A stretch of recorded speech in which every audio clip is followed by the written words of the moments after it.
Bonsoir à tous, je suis très heureux de vous retrouver ce soir pour ce troisième message de notre série L'onction des fils, basé sur 2 Rois chapitre 2, passage extraordinaire, merveilleux de l'Ancien Testament où il est question de l'enlèvement du prophète Élie et de ce moment unique, extraordinaire où Élisée va rentrer pleinement dans son ministère de prophète en relevant ce manteau, le manteau du prophète, symbole de cette double portion du Saint-Esprit que cet homme attendait. Alors merci à vous tous qui nous rejoignez, qui suivez cette série, que vous soyez de Genève, d'un autre endroit de Suisse, de France, de la francophonie d'ailleurs. C'est si bon de pouvoir se retrouver pour s'encourager ensemble. Vous savez que vous avez la possibilité de participer à nos Zooms en vous inscrivant auprès du secrétariat de l'Église. Vous recevrez les codes de connexion ou bien sûr, vous pouvez suivre ensuite ce message sur notre chaîne YouTube. Que le Seigneur puisse vous bénir, vous encourager et vous amener à vivre pleinement tout le projet de Dieu pour votre vie. J'espère que ces paroles pourront vous bénir. Alors, le premier message de cette série s'appelait « Quelle dynamique pour notre vie chrétienne ?» Le deuxième, « Osons le dépassement ?» Et puis ce soir, nous allons parler de relever le manteau. 2 Rois, chapitre 2, nous lirons du verset 11 jusqu'au verset 13. 2 Rois 2, 11 à 13. Comme Élie et Élisée continuaient à marcher en parlant, voici un char de feu et des chevaux de feu les séparèrent l'un de l'autre, et Élie monta au ciel dans un tourbillon. Élisée regardait et criait « Mon père, char d'Israël et sa cavalerie !» Et il ne le vit plus. Saisissant alors ses vêtements, il les déchira en 2 morceaux et il releva le manteau qu'Élie avait laissé tomber, puis il retourna et s'arrêta au bord du Jourdain. Prenons le temps de prier. Seigneur, il y a dans mon cœur des sentiments particuliers ce soir face à ce texte, Seigneur, devant prêcher ces choses si extraordinaires, mon Dieu.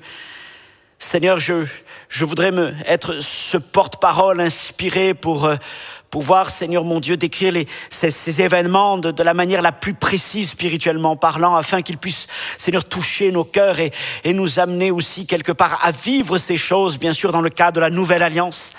Seigneur, puisses-tu, Seigneur, enflammer nos cœurs ce soir et nous donner ce désir, oui, à notre tour dans notre vie, quel que soit le lieu où nous sommes aujourd'hui, d'aller chercher ce manteau, de relever ce manteau, de vivre pleinement cette vie de l'Esprit, Seigneur, que tu as acquis pour nous à la croix de Golgotha et que tu es prêt à déverser sur nos vies. Merci de nous faire du bien dans tout ce moment, Seigneur. Amen.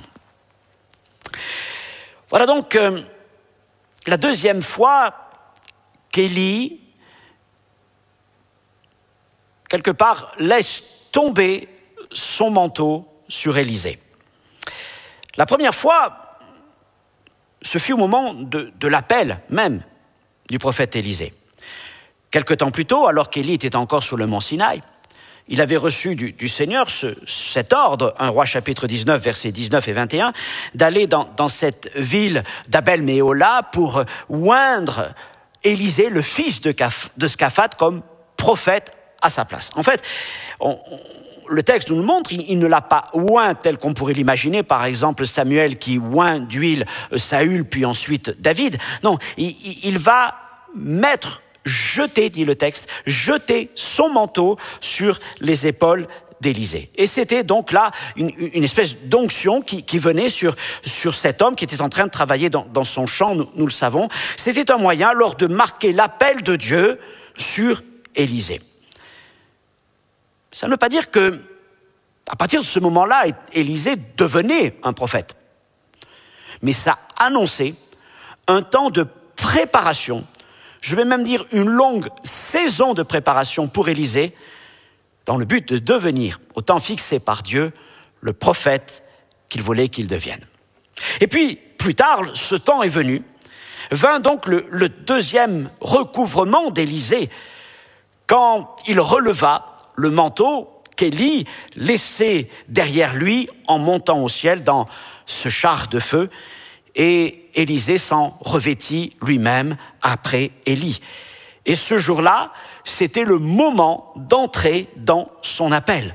On voit donc que le ministère, la vie d'Élisée a été marquée profondément par ce manteau du prophète Élie, dont on nous dit qu'il était fait d'une étoffe assez grossière, de poils de chameau. Il n'avait donc rien d'esthétique, mais il symbolisait toute la puissance du Saint-Esprit qu'il y avait sur la vie de ce vieil homme. Alors, je voudrais ce soir vous parler de manteaux.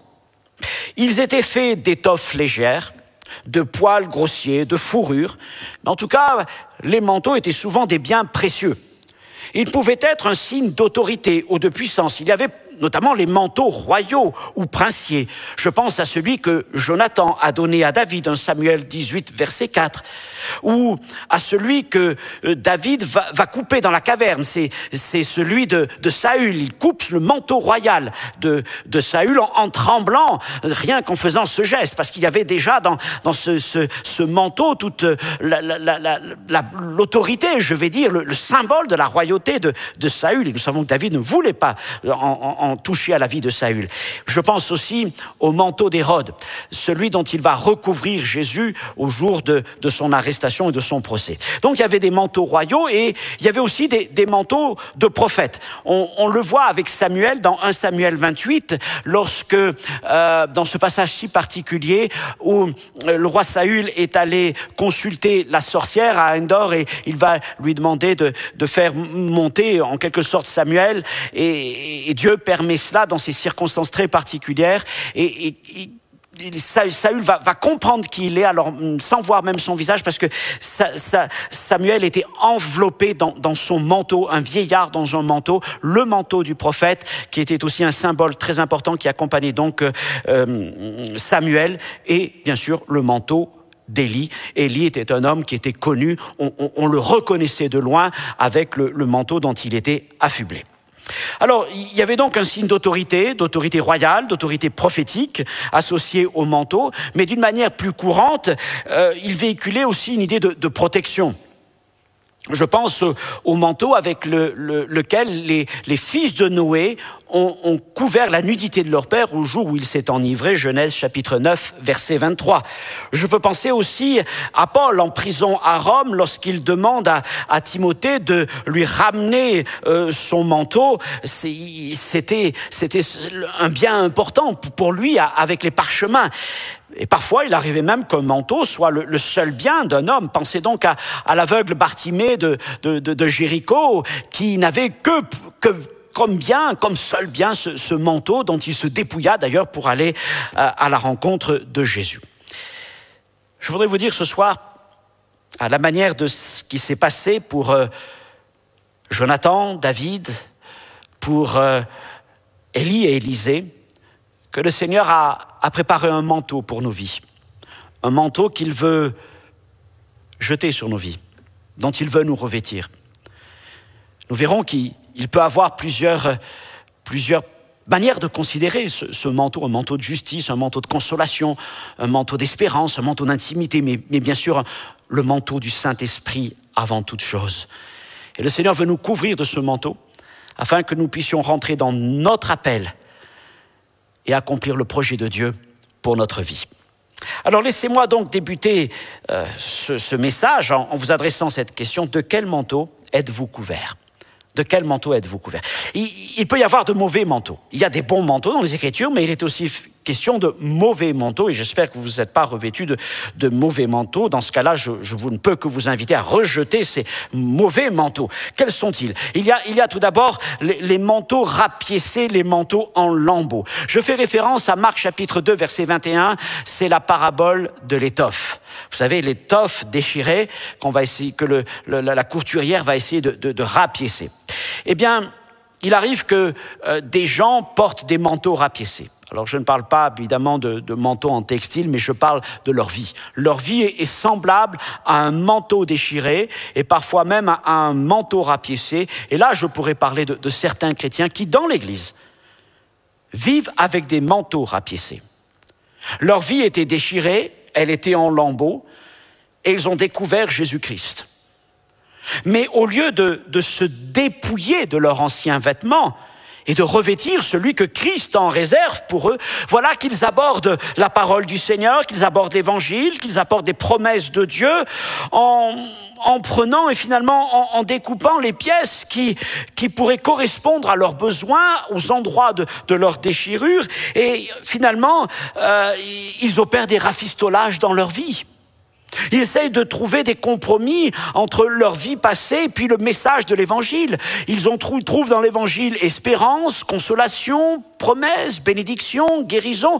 Ça les intéresse, mais malheureusement, ils n'ont pas compris que le message de l'évangile est beaucoup plus fort. Et l'évangile nous invite à nous dépouiller, à laisser derrière nous ce vieux manteau tout déchiré, tout fané, le laisser, le rejeter. Parce que Christ a préparé pour nous un manteau extraordinaire. Et alors qu'ils continuent ainsi à leur marche, leur vie chrétienne, eh bien, avec le temps, leur manteau est de plus en plus dépareillé. Parce qu'évidemment, l'éclat de l'évangile n'a rien à voir avec les couleurs fanées de leur vie passée. Et puis, non seulement il y a ce dépareillement, mais il finit par y avoir des déchirures. Parce qu'il y a une incompatibilité, comme le dit le Seigneur, entre l'étoffe ancienne et l'étoffe nouvelle. Elles ne peuvent pas cohabiter ensemble. Alors, encore une fois, à la manière de Bartimée, l'aveugle de Jéricho, lorsque Jésus vous appelle, laissez tomber votre vieux manteau. Il n'y a rien en lui pour vous. Laissez-le derrière et allez à la rencontre du Seigneur qui veut vous revêtir d'un manteau de justice qu'il a préparé spécialement pour vous. Deuxième mauvais manteau à laisser aussi derrière nous, c'est le manteau de la convoitise. Josué chapitre 7, versets 1 à 26, c'est l'histoire d'Akan. Akan est un des guerriers de Josué, et au jour de la conquête de Jéricho, il vit un manteau de Shinéar, c'est-à-dire un manteau de Babylone, parmi les trésors de la ville de Jéricho. Mais Dieu avait dit, vous dévouerez par interdit tout, vous brûlerez tout, vous ne prendrez rien pour vous. C'était l'ordre du Seigneur. Mais Akan a désobéi. Et quand il vit le beau manteau, il ne put s'empêcher de le prendre, de le dérober et d'aller le cacher. Mais bien sûr, il fut découvert comme le texte nous l'a enseigné. Mes frères et sœurs, mes amis, le monde a des manteaux de Shinéar, des manteaux de Babylone, faits de fils soyeux, de fils éclatants, qui peuvent attirer l'œil. Oui, mais regardez, ces manteaux de Babylone sont au milieu d'une ville en ruine, Jéricho, d'une ville qui a été renversée. Et j'ai envie de vous dire, mais pourquoi désobéir à la parole du Seigneur qui vous dit, ne touche pas à ces manteaux, ne te revêt pas d'un tel manteau, j'ai quelque chose de meilleur pour toi par la suite. Mais combien nous avons vu de chrétiens s'en retourner dans les décombres de ce monde et là se laisser séduire par un manteau en fil d'apparat et se revêtir de ces choses en laissant de côté la parole du Seigneur et toutes les promesses de Dieu pour leur vie. Oh mes frères et sœurs, ne cédez pas aux soieries du monde, ne cédez pas aux manteaux du monde, à toutes ces promesses vaines du monde. C'est un monde écroulé, c'est un monde vaincu, c'est un monde en ruine. Mais regardez plutôt vers ce Seigneur, toutes les promesses, les choses les plus glorieuses que Jésus-Christ a pour vous. Nous ne sommes plus des gens de ce monde, mais nous appartenons au royaume des cieux. Nous connaissons la valeur des choses spirituelles. Et je veux croire que les fils spirituels sont bien plus beaux que tous les fils les plus dorés que l'on pourrait trouver dans ce monde pour revêtir notre vie. Ne vous trompez pas de manteau. Et puis enfin, dernier manteau, de mauvais manteau en quelque sorte, il pourrait y en avoir d'autres encore, mais j'en prends 3 ce soir simplement, les manteaux de contrefaçon. Et là, je voudrais parler des dangers des faux prophètes qui viennent sous des apparences de manteaux d'agneau, mais qui sont à l'intérieur des loups. Prenons garde à ceux qui apparaissent ainsi. Écoutons leur voix, écoutons leurs paroles et regardons aussi les fruits qu'ils produisent, comme le Seigneur nous dit. Ne nous laissons pas tromper par les aspects extérieurs. Il peut y avoir l'aspect d'un agneau et puis la parole d'un loup. Soyons vigilants dans ces temps-ci, parce que certains hommes sont revêtus ce genre de manteau et cherchent à séduire le peuple du Seigneur pour les détourner de la voie de l'Évangile. Prenons garde. Je voudrais dans un deuxième temps parler des manteaux de Jésus.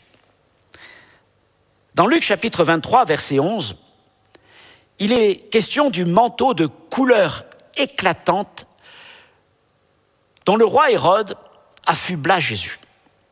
Ce manteau, c'était celui du roi. C'est certainement un manteau d'une beauté, d'une finesse royale. Et nous allons voir ce qui s'est passé exactement. Alors, quand Pilate apprend que Jésus est galiléen, donc c'est toujours de l'arrestation et du procès de Jésus, il l'envoie devant Hérode, qui est justement le chef politique de la Galilée. Et il espère se débarrasser ainsi de l'histoire de Jésus qui l'encombre. Et ça tombe bien parce que ça fait longtemps que Hérode voulait voir Jésus. Il avait appris tout ce que Jésus avait fait en Galilée et il voulait... qu'est-ce qu'il voulait? Il voulait en quelque sorte que Jésus produise des signes extraordinaires, des signes miraculeux devant lui, comme si Jésus était un magicien en quelque sorte ou un sorcier qui traînait dans ce genre de cour. Mais évidemment, Jésus n'a rien à voir avec ce genre de personnage et Jésus refuse de s'exécuter. Et d'ailleurs, le texte dit, et c'est un passage quand on y réfléchit qui est dramatique, Jésus ne dit rien à Hérode.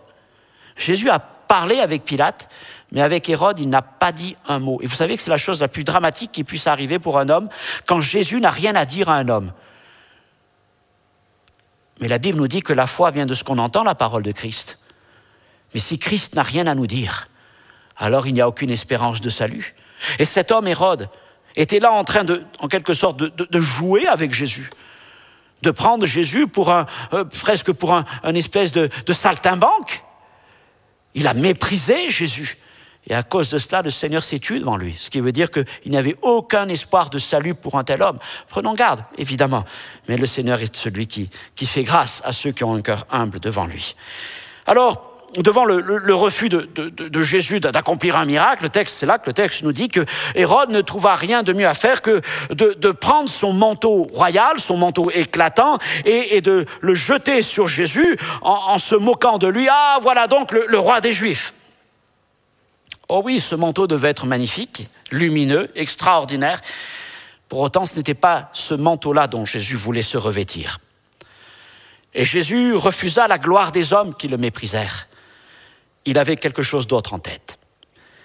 Quelques heures plus tard, nous trouvons dans Matthieu chapitre 27, verset 28, Matthieu 27, 28, nous trouvons les soldats romains qui, à leur tour, vont le couvrir d'un manteau. Le texte dit que les soldats romains lui ôtèrent ses vêtements et le couvrirent d'un manteau écarlate.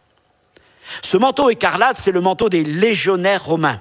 Évidemment, il n'a rien à voir avec celui d'Hérode qui était fin et léger. Mais le manteau des légionnaires était une espèce de couverture épaisse et rugueuse et certainement pleine de toutes sortes de bestioles et qui vous dévoraient la peau. Et c'était plus un manteau éclatant, mais c'était devenu un manteau écarlate. À quoi nous fait donc penser la couleur écarlate? Au sang et aussi au péché. La couleur écarlate, cramoisie, est la couleur du péché. C'est ce que dit le prophète Ésaïe, chapitre 1er, verset 8. « Si vos péchés sont comme le cramoisi, c'est-à-dire écarlate, ils deviendront blancs comme la neige. » Et dans ce manteau écarlate dont Jésus est revêtu par les soldats romains, il y a la symbolique spirituelle du Seigneur qui se charge de nos péchés. Voilà donc le manteau que le Seigneur accepta de porter, non pas un manteau éclatant, mais un manteau écarlate. Déjà, tout au début de la révélation dans Genèse 49, verset 11, Genèse 49, verset 11, il est écrit « Il lave dans le vin son vêtement et dans le sang des raisins son manteau. » Il lave dans le sang des raisins son manteau. Quelle image! Oui, le Seigneur a trempé son manteau dans le sang. C'est notre opprobre qu'il a porté.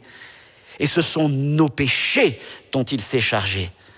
Oui, Jésus a refusé le manteau éclatant des princes et préféra se revêtir du manteau des pécheurs. Le manteau de ma vie. Cependant, lorsque Jésus reviendra et qu'il apparaîtra dans sa gloire, le psaume 104, verset 2, nous dit en quelque sorte qu'il portera un autre manteau, bien plus glorieux et magnifique que le manteau du roi Hérode. Le texte dit qu'il se revêtira d'un manteau de lumière, encore plus éclatant que toutes les étoiles qui peuvent briller dans l'univers. Oui, c'est le manteau qui convient à notre Seigneur. Voilà donc ces deux manteaux dont Jésus fut lui aussi couvert. Mais je le disais au début de cet enseignement, de ce partage, que Jésus veut couvrir nos vies de manteaux, et de différents manteaux. Bien sûr, nous ne trompons pas de manteau. Lui, Jésus ne s'est pas trompé de manteau.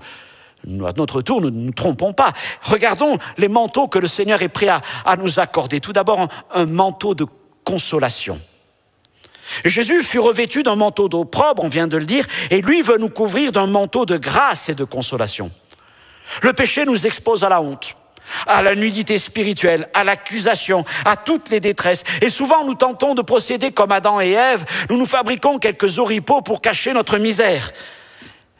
Mais à la manière des fils de Noé, eh bien, couvrant la nudité de leur père avec prévenance, Jésus veut recouvrir notre honte, notre nudité spirituelle de son amour et de sa grâce, afin de nous consoler et de nous relever, pour que nous ne soyons pas nus. Le Seigneur nous a préparé un vêtement de justice, un manteau qui couvre le péché. Jésus veut consoler nos vies et il veut couvrir nos vies, il veut couvrir notre péché par un manteau de justice. C'est le manteau du salut. Ésaïe 61, verset 10. Car le Seigneur m'a couvert des vêtements du salut, il m'a couvert du manteau de la délivrance. Oui, le Seigneur a jeté sur ma vie un manteau de justice, un manteau de salut, un manteau de délivrance. Il est question aussi dans les Écritures en quelque sorte d'un manteau d'intimité. Je fais référence encore à Élie lorsqu'il est sur la montagne, 1 Roi 19, verset 13. Quand Élie entendit le murmure doux et léger, il s'enveloppa le visage de son manteau. Il sortit et se tint à l'entrée de la caverne. Ce manteau duquel Élie se couvre évoque l'intimité avec le Seigneur que nous offre la prière, l'adoration, la communion avec le Saint-Esprit. Seigneur, que c'est bon de nous envelopper de ce manteau d'amour. Le Saint-Esprit est ce manteau qui épouse notre vie. Et là, dans la chaleur, dans la communion, dans l'intimité du Saint-Esprit, nous pouvons nous tenir dans la présence de Dieu. Dans ces moments si extraordinaires où nous sommes dans cette union avec le Père. Nous sommes dans la présence du Père, dans l'amour du Père, dans la paix du Père, dans la joie du Père. Le Père nous parle, nous sentons toute la bonté, la puissance, la majesté du Père et le Saint-Esprit qui nous entoure et nous enveloppe, un manteau d'intimité. Oh oui, c'est un manteau que le Seigneur veut aussi, dont il veut recouvrir ta vie. Prends ce manteau, le Seigneur le met à ta disposition. Enveloppe-toi dans ce manteau, dans les moments difficiles, dans les moments d'épreuve, dans les moments peut-être de remise en question. Prends ce manteau dans les moments d'agitation, de trouble, de questionnement. Prends ce manteau. Couvre ton visage, enferme-toi dans ce manteau et approche-toi du Père. Je voudrais aussi parler d'un manteau de puissance. Luc 24, 49, et Jésus dit à ses disciples, « Et voici, j'enverrai sur vous ce que mon Père a promis. Mais vous restez dans la ville jusqu'à ce que vous soyez revêtus de la puissance d'en haut. » Revêtus. Le Saint-Esprit est un manteau de puissance dont Jésus veut nous revêtir pour son service.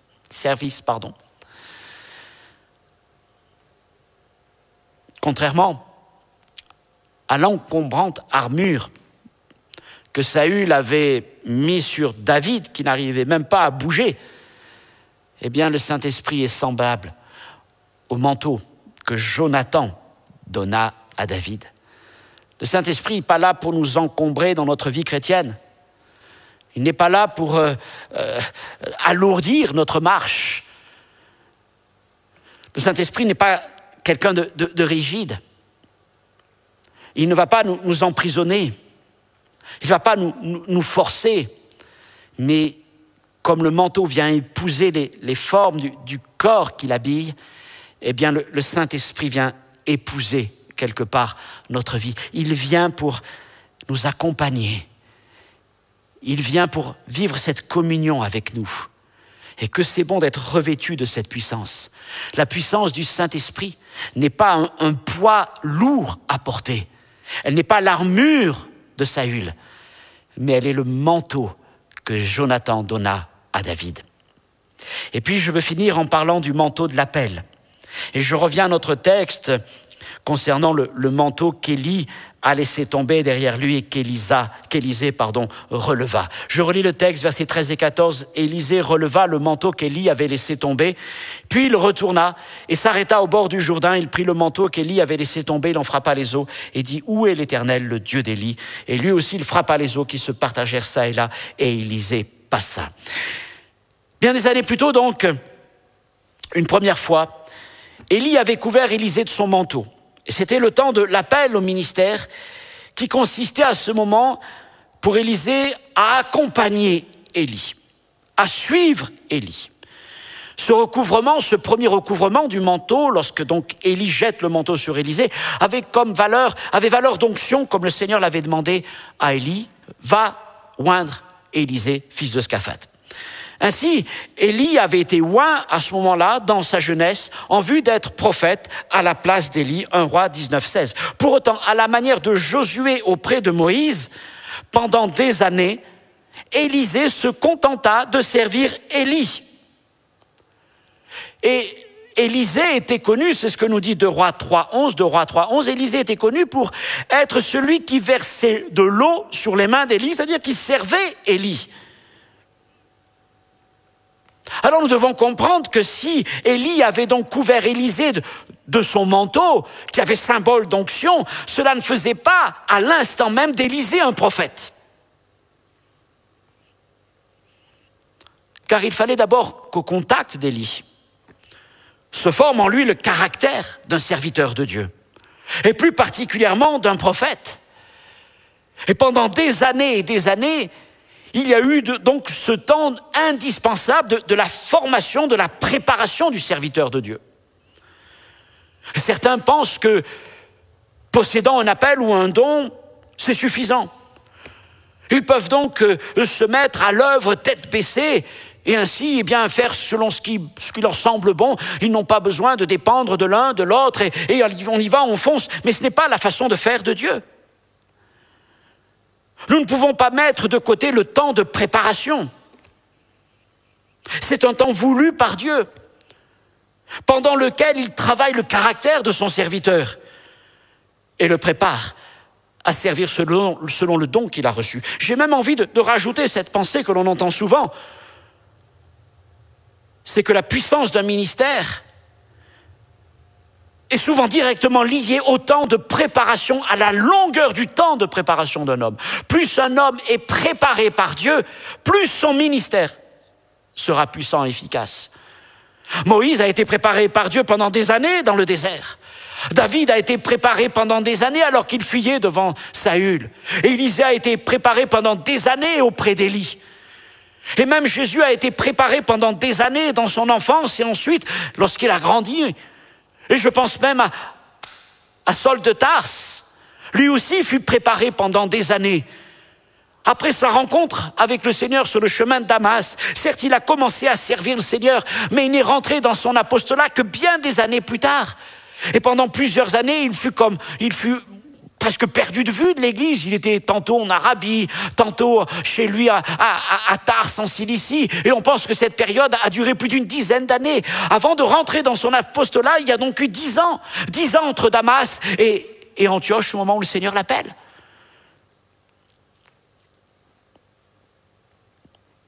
Aujourd'hui, on va aller très vite. Certains pensent que parce que Dieu leur a parlé, parce qu'il y a eu telle chose, il y a eu tout ceci, cela, alors ça y est, oh, ils sont prêts. Et ils vont.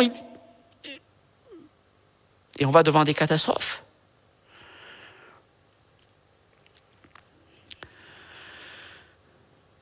Mes frères et sœurs, mes amis, oui, il nous faut passer par ce temps de la formation de l'homme de Dieu, de la formation du caractère.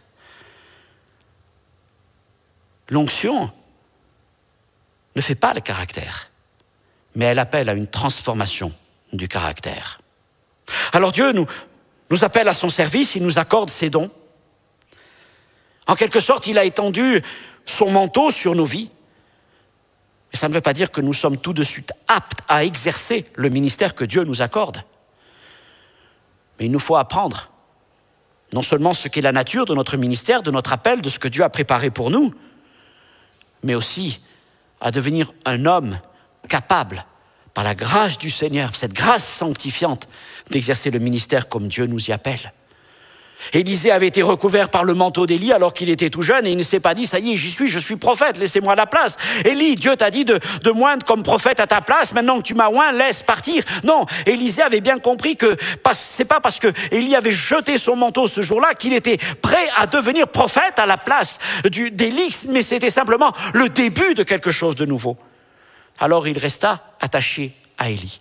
Il le servit pendant des années. Il n'a pas cherché à se mettre en avant, à s'émanciper, à montrer sa propre carrière, à monter son propre ministère, ministèreélysée.org.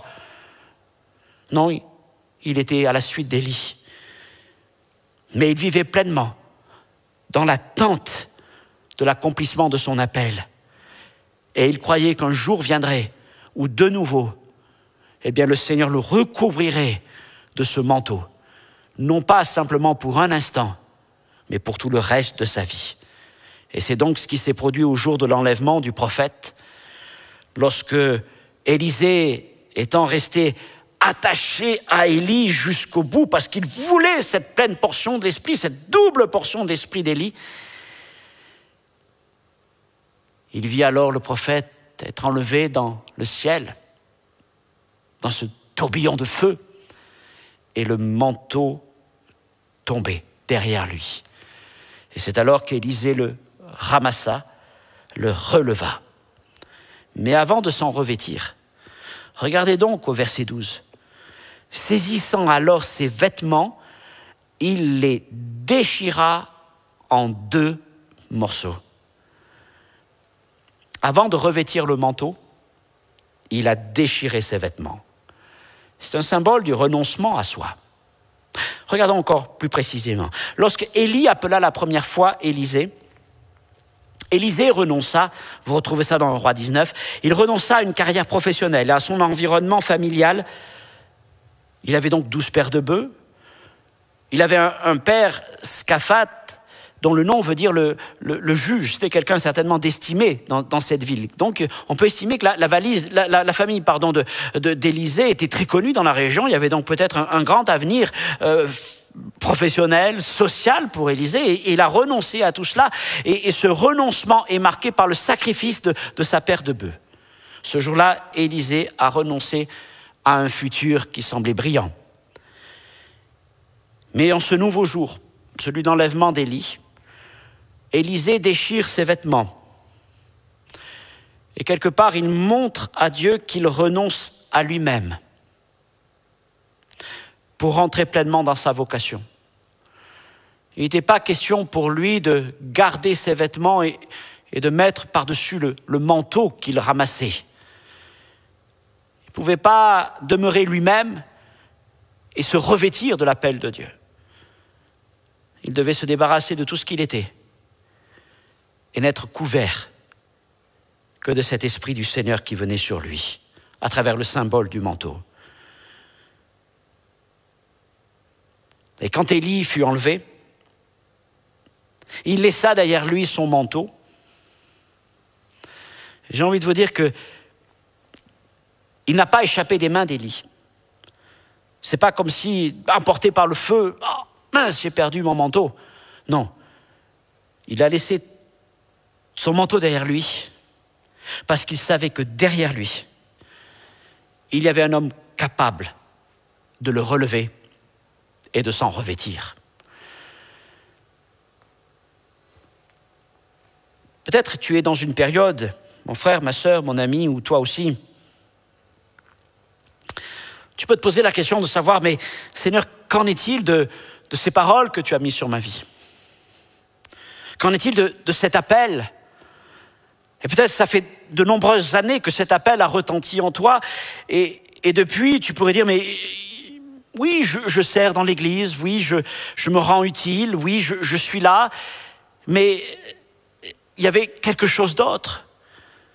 Au jour où le Seigneur m'a visité, il y avait une parole puissante qui était venue sur ma vie. Je sais qu'il y a un plan de Dieu, il y a un projet de Dieu, il y a un appel de Dieu sur ma vie, il y a une onction de Dieu particulière qui m'est réservée.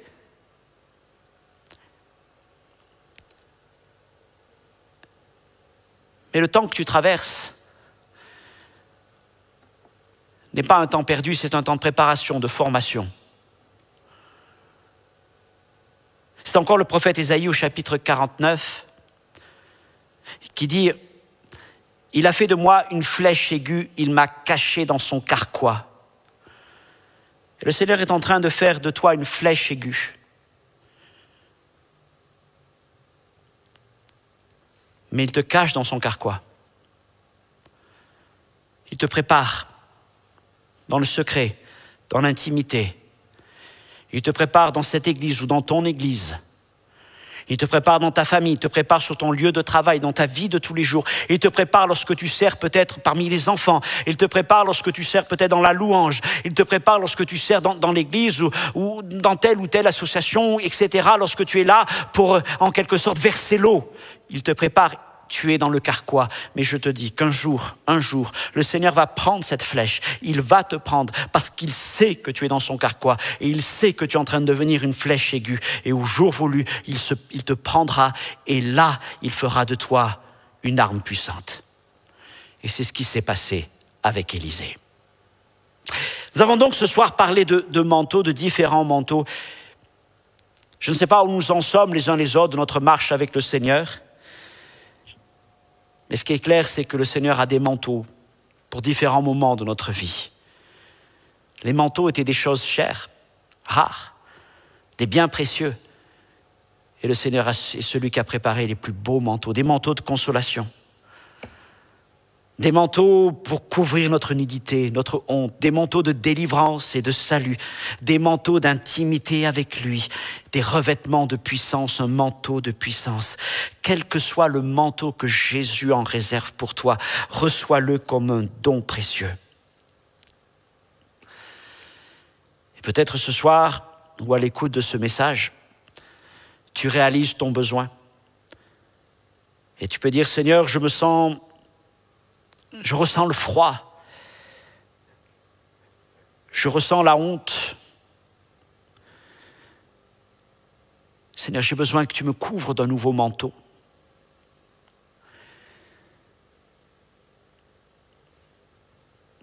Ou tu veux dire, Seigneur, me voici pour te servir. Je viens comme pour déchirer mes vêtements.